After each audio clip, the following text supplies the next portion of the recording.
know, he sits on the Senate Foreign Relations Committee. He's traveled to the region numerous times just in the last few months. Senator, you and I have had lots of conversation about Ukraine. Welcome back to Meet the Press. Thanks, Chuck. Let me start with the president's remarks yesterday, an apparent ad lib. But it's a question I think I asked you on this. You know, can this end with Putin in power? And what did you make of the president's remarks? Well, first, I think all of us believe the world would be a better place without Vladimir Putin.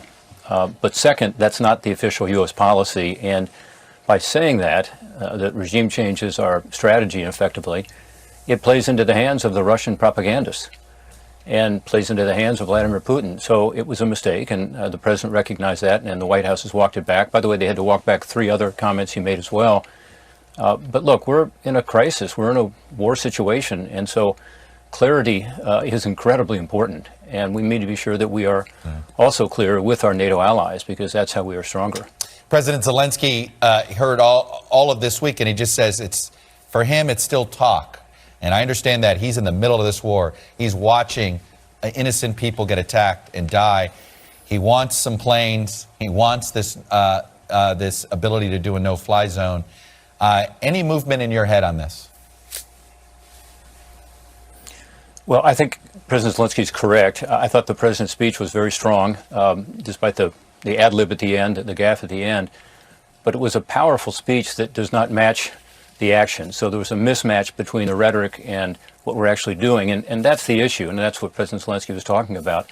Because there are additional weapons that they're desperately needing that we are not yet providing, particularly any anti-air systems and more munitions for their own anti-air systems. But also they're asking for anti-tank systems. They're asking for more anti-ship systems, which is really important right now because some of these missiles are coming from the Black Sea.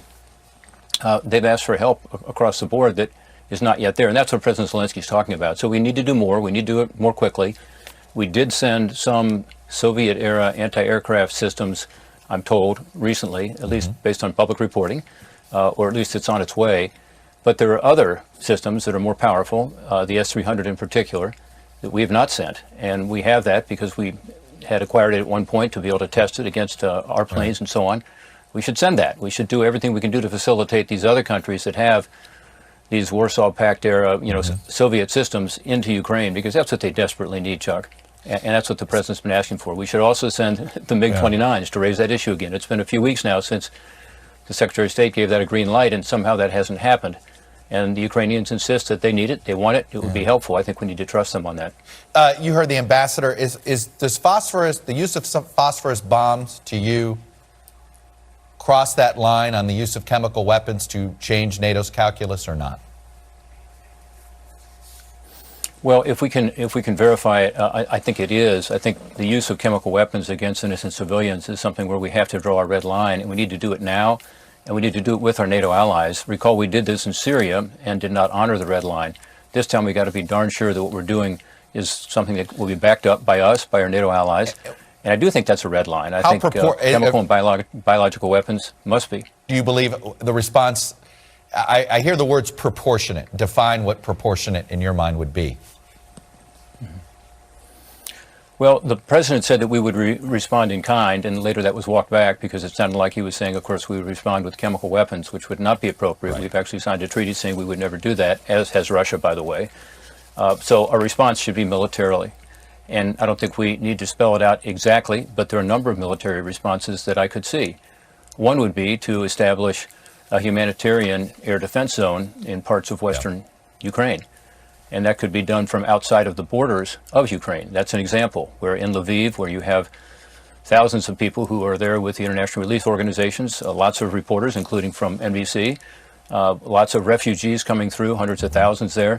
Yesterday, there was a bombing of Lviv within a couple miles of the train station where there's so many refugees and so many of these Westerners. So we could, through some means, since we have Patriot missiles in Poland, in Romania, in Slovakia, protect some of that territory. That's an example of something that could be done militarily that would not be offensive, strictly defensive, no boots on the ground, but would enable us to say use of chemical weapons or biological weapons has consequences, and we're going to do something about it. Let me turn to some domestic issues here. The Supreme Court. Have you made a decision on whether you're going to support Judge Ketanji Brown Jackson's elevation to the Supreme Court? Well, I said all along I'm going to wait till the Judiciary Committee is done with its action. I think they're going to vote a week from Monday. They've still asked for additional documents, the Republicans on the committee, so I want to give her that ability. But as you know, Chuck, less than a year ago I voted against her for the Court of Appeals, and I did so because I'm concerned about her judicial philosophy. In particular, for me, on the regulatory front, she had a case at the district court level where essentially she legislated from the bench and had to do with country of origin labeling for meat products, and she did what many of us think is wrong, which is say that the statute says one thing, but we're going to, as judges, decide what's best. And so that's my biggest concern. I talked to her about it. I've also talked to her about the court packing issue, which does concern me. Her mentor, Justice Breyer, as well as Justice Ginsburg, both came out against packing the court because of the interest in defending the institution of the court, and yet she refuses to do that. And I don't understand that because it's not an issue that will come before her in the court, so she should, as a nominee, be able to talk about it, and I'm concerned that she's not been willing to do that. I'm curious, I want to play a clip of some of the questioning she received from some of your Republican colleagues on the committee hearing. Here's the clip. You say this does not signal a heinous or egregious child pornography offense. Help me understand that. Do you agree with this book that is being taught with kids that babies are racist? The ordinary crime was not committed by computer. So the Would you now agree with me that computers are sort of the venue of choice for child pornographer people?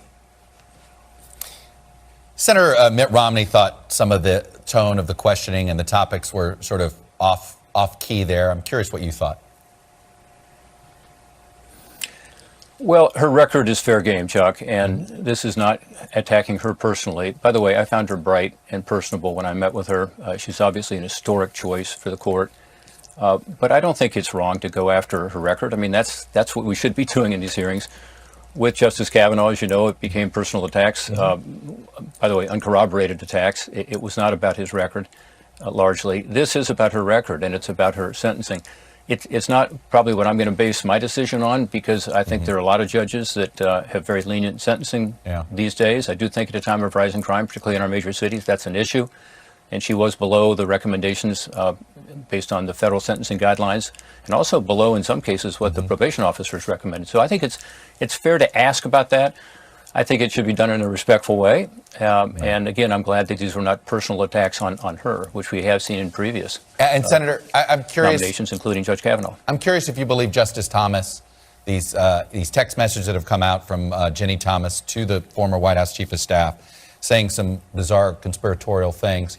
It's not against the law to believe in conspiratorial things, but I'm curious, given the precedent that Loretta Lynch, as Attorney General, when she recused herself after a tarmac meeting with former President Clinton, when the Justice Department was looking into something involving Hillary Clinton, is that a precedent Justice Thomas should follow and recuse himself on January 6 cases?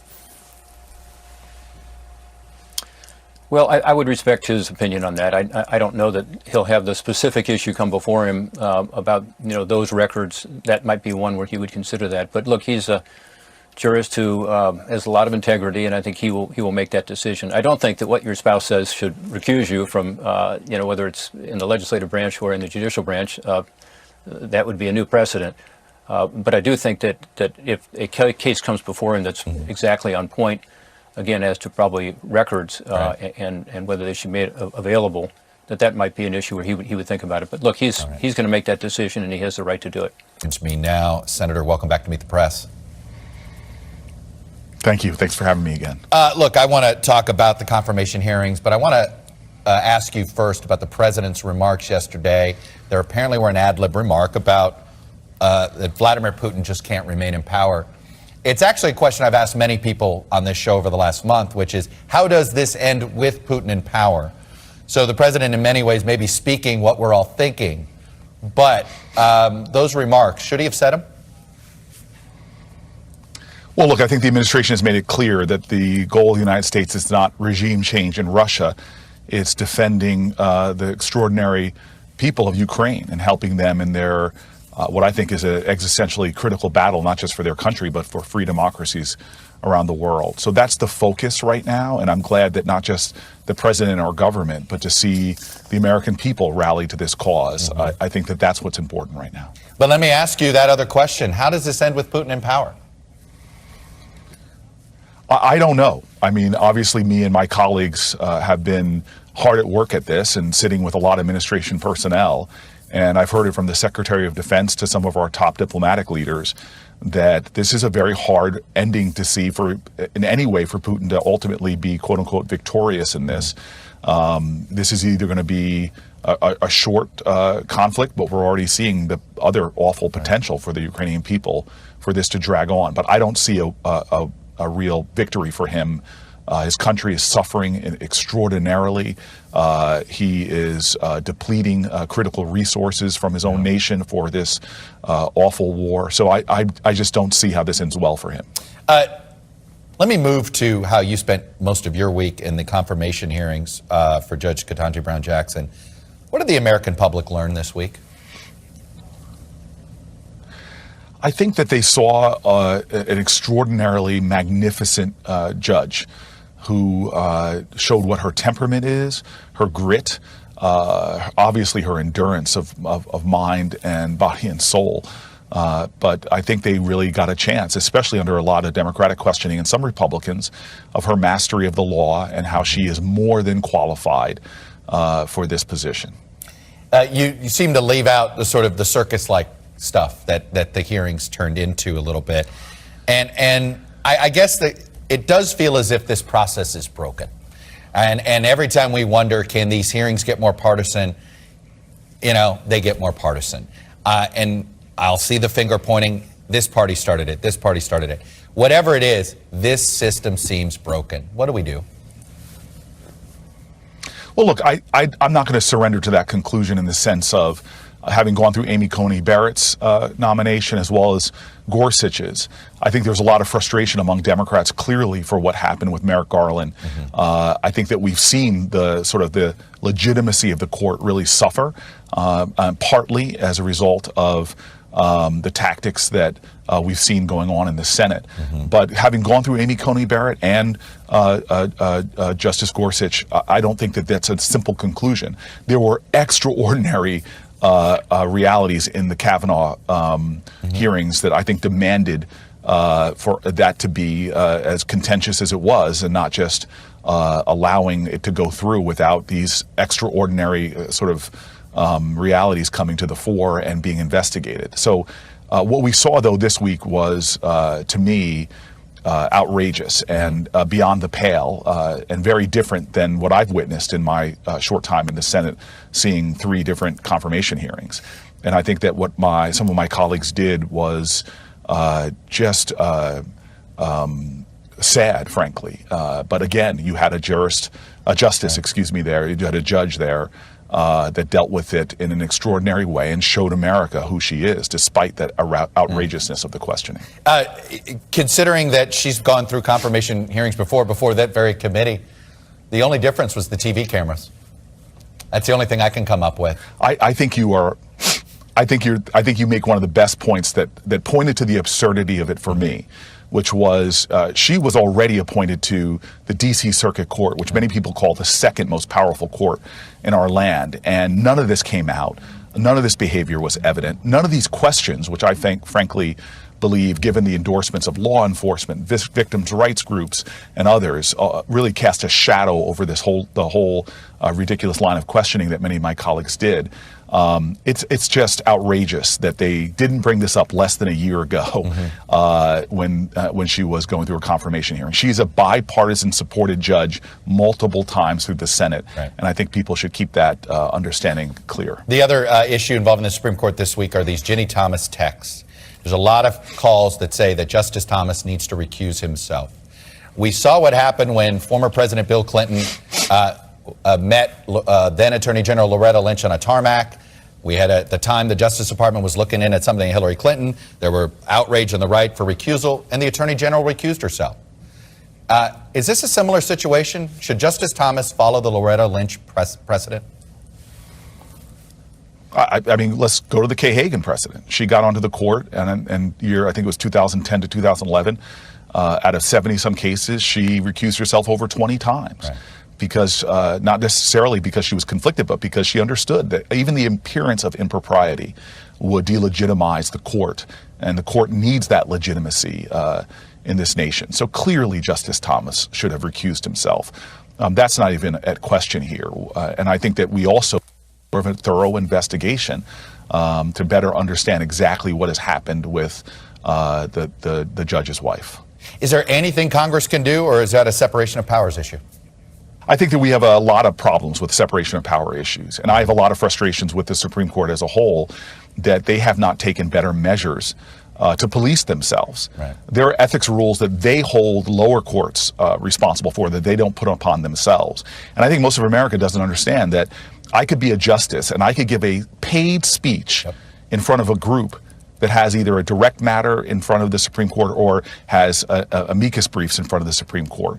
There are a lot of ethics rules that they have not put upon themselves. They're just common sense and ultimately lead to a delegitimized court. And I think that they need to use this Thomas affair as a opportunity to change their ethics rules. All right. Susan, the comment, the ad lib heard round the world, literally, walking it back, saying it, everybody seems to agree was not the right thing to say at the moment, but everybody's thinking it.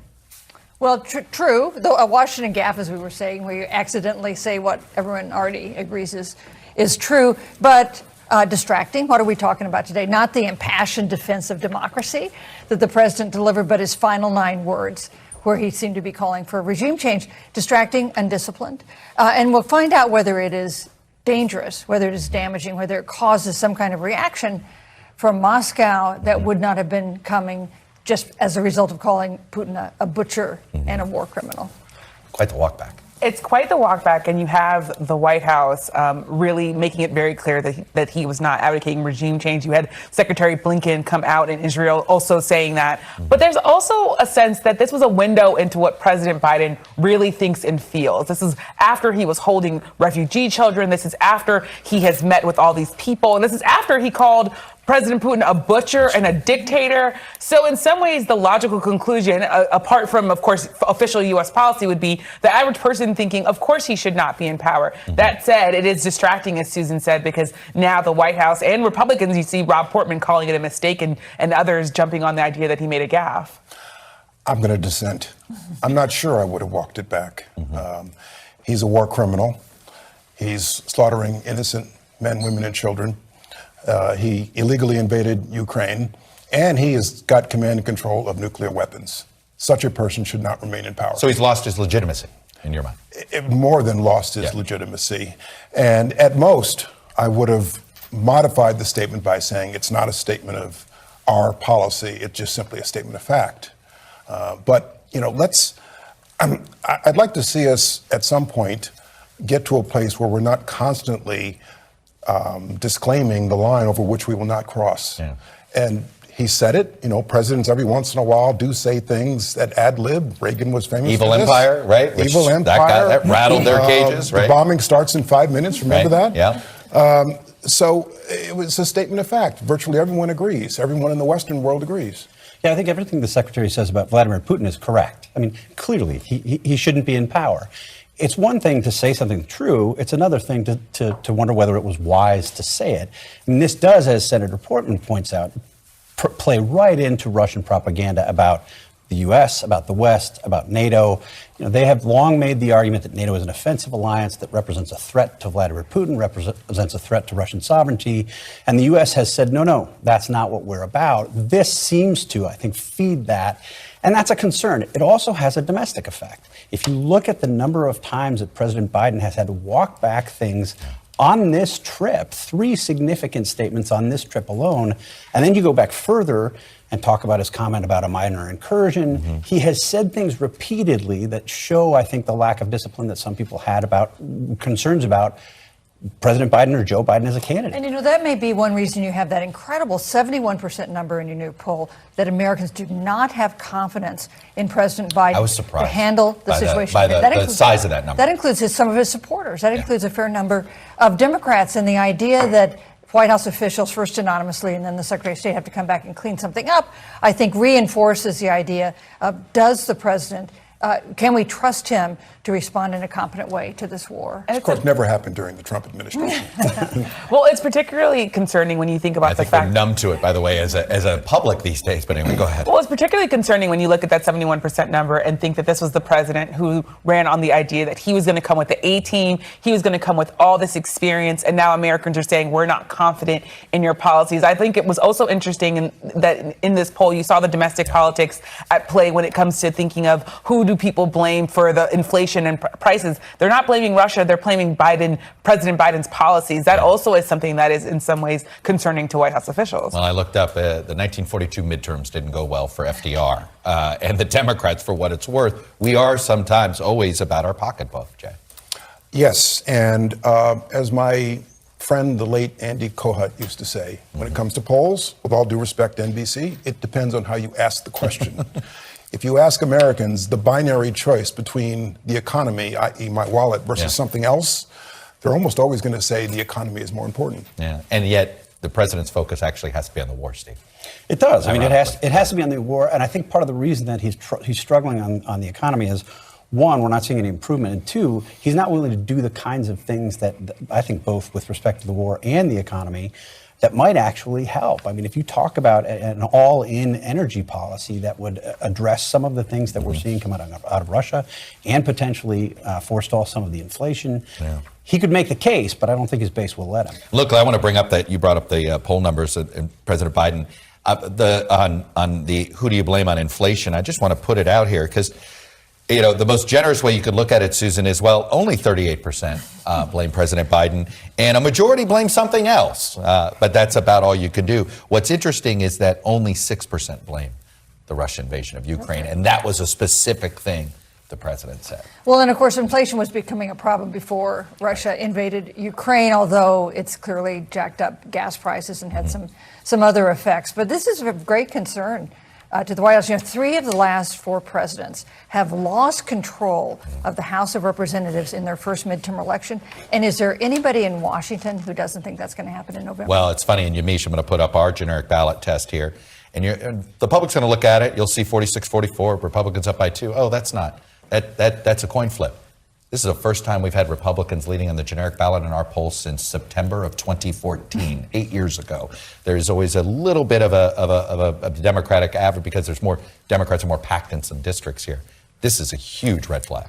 It's a huge red flag, and it is coupled with the idea that people are blaming President Biden's policies for inflation. It's coupled with the idea that Americans are still very, very concerned about how much they're paying for so many other things, not just gas. And that also is, I think, part of the reason why when you ask people right now, they're essentially saying that Republicans are the ones who they trust with the economy. That's going to be a hard thing for Democrats to overcome and to message about. Yeah, well, in this gas issue, it's a regressive tax because it impacts people harder, farther down the socioeconomic ladder. As we go to break, we want to remember Madeleine Albright, who died on Wednesday. Hagen, what did we observe this week? What we saw this week, if you talk to critics of the Republicans, is really Republicans leaning in on QAnon conspiracy theories and using the thing that they thought would land both for their own political futures, but also for sort of the cameras in the room and try to attack Judge Jackson on her sentencing. If you look, there have been a number of fact checks that say she is in the mainstream of sentencing here.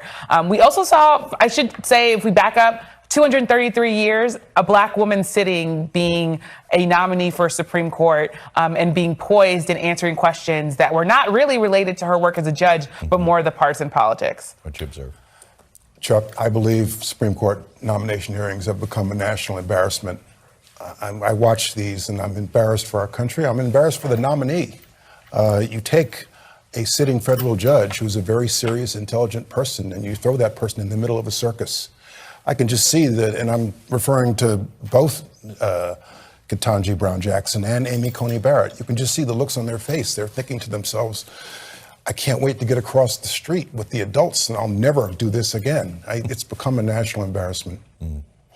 Yeah, I mean, I don't know if Josh Hawley was pushing child pornography questions because he's appealing to QAnon, but it's very clear that Republicans have a problem with conspiracy theories. 25% of Republicans identify with these QAnon beliefs that essentially says all of us here at this table are some part of some child pedophilia. I think a majority of Republicans reject QAnon. I think they reject a lot of these election conspiracies. But it's clear that the base of the Republican Party, there's a strain that believes in this stuff. And if you go to Josh Hawley's website right now, he's hawking a mug that has a picture of him raising his fist on January 6th to the protesters before the riot that day. If you look at what he said January 4th, when he was asked about whether President Trump was going to be remaining president, he said, well, we'll have to see what happens on January 6th.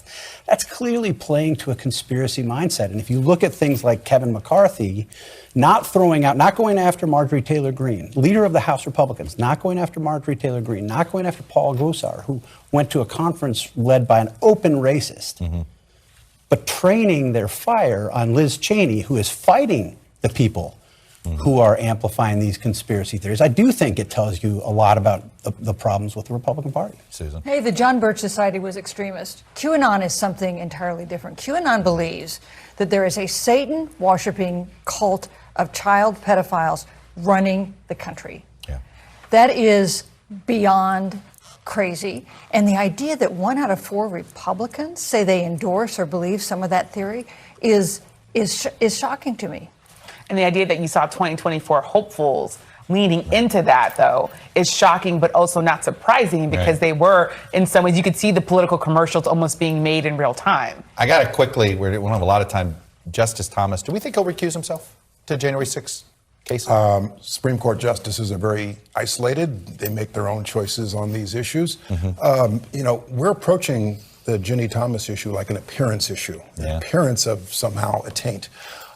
More significant as a lawyer is the possibility that some of her texts, and I don't know this to be true, some of those texts could have been in that pile from the National Archives that Justice Thomas had to rule on, in which cases his spouse has a direct interest in the case. It is the appearance, though, that also is a problem.